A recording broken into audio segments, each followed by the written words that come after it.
Baik, di sini saya akan menjelaskan tentang latar belakang Perang Bali. Perang Bali II, juga dikenal sebagai Ekspedisi Bali II, terjadi pada tahun 1906 di Pulau Bali, Indonesia. Perang ini terjadi antara Belanda yang pada saat itu menguasai Hindia Belanda dan Kerajaan Bali yang dipimpin oleh Raja Muda Anak Agung Gede Jelansik. Penyebab perang ini bermula dari ketidakpuasan Belanda terhadap pengaruh Raja Bali yang seringkali menghalangi kebijakan kolonial Belanda. Raja Gede Jelantik juga menolak usulan Belanda untuk memperoleh hak monopoli dalam perdagangan hasil bumi Bali. Hal ini mengakibatkan ketegangan antara Belanda dan Bali semakin meningkat. Pada tahun 27 September 1906, Belanda mengirim pasukan ekspedisi yang lebih terdiri dari sekitar 1.200 tentara untuk menundukkan Bali. Pasukan Belanda ini dilengkapi dengan senjata modern seperti artileri dari senapan mesin, sedangkan pasukan Bali hanya memiliki senjata tradisional seperti keris dan tombak. Itu pun tidak cukup untuk melawan Belanda. Sekian penjelasan dari latar belakang. Saya akan menjelaskan bagaimana proses terjadinya Perang Bali Kedua. Proses terjadinya Perang Bali Kedua itu dimulai dari ketegangan politik dan ekonomi antara Belanda dengan Kerajaan Bali, yang dimana tahap proses terjadinya itu dimulai dari ketegangan politik Belanda yang sangat ingin mempunyai pengaruh yang lebih besar terhadap Pulau Bali, dan mereka menginginkan Bali untuk menjadi koloni Hindia Belanda. Walaupun Bali sudah menjadi protektorat Belanda, tetapi raja dan elit Bali masih menjalankan pemerintah dengan relatif mandiri.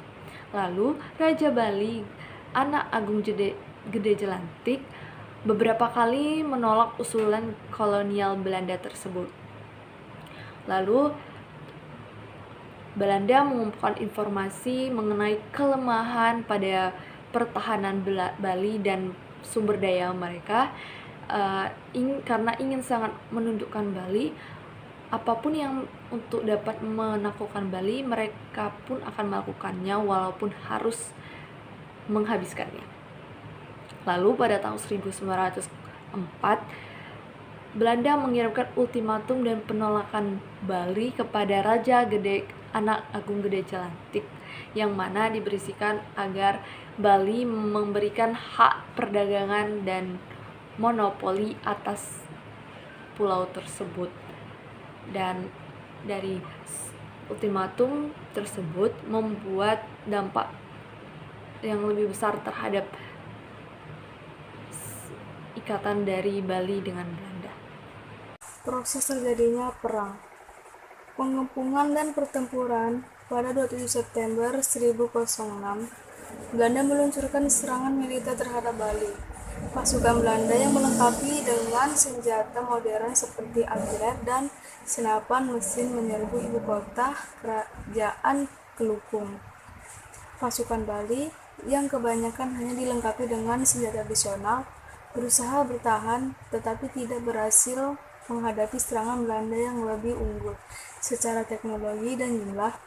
Pertempuran berlangsung selama beberapa hari dan menyebabkan banyak korban baik di pihak Bali maupun Belanda. Kekalahan Bali dan penduduk Belanda. Pasukan Belanda berhasil menguasai Kelukung dan menjadikannya ibu kota daerah terjajah. Raja Jelantik melarikan diri dan melakukan bunuh diri dengan terjun ke laut. Setelah kekalahan Bali, Belanda mengambil alih kendali pemerintah dan menerapkan kebajikan kolonial di Bali yang berdampak pada struktur politik, ekonomi, dan sosial budaya pulau tersebut. Dengan demikian, proses terjadinya Perang Bali II dimulai dari ketegangan politik dan ekonomi antara Belanda dan Bali. Dilanjutkan dengan pengepungan dan pertempuran kekalahan Kerajaan Bali dan penduduk Belanda di Bali. Di sini saya akan menjelaskan tentang akhir Perang Bali, yaitu pasukan Belanda dengan mudah menaklukkan pertahanan Bali dan berhasil menguasai ibu kota kerajaan Kelungkung pada 28 September 1906. Raja Gede Jelantik kemudian melarikan diri dan bunuh diri dengan cara terjun ke laut. Setelah itu, Belanda menjadikan Bali sebagai wilayah jajahan dan menerapkan sistem kolonial di sana. Mereka mengambil alih kendali pemerintahan dan mengimplementasikan kebijakan kolonial seperti pemberian hak tanah kepada Belanda dan penindasan terhadap kebudayaan Bali. Perang Bali II memiliki dampak yang signifikan terhadap masyarakat Bali. Selain skala korban yang tewas cukup besar dengan sekitar 2.500 orang tewas, perang ini juga mengubah pola pemerintahan, kehidupan sosial, dan budaya Bali. Bali tetap menjadi bagian dari Hindia Belanda hingga Indonesia merdeka pada tahun 1945.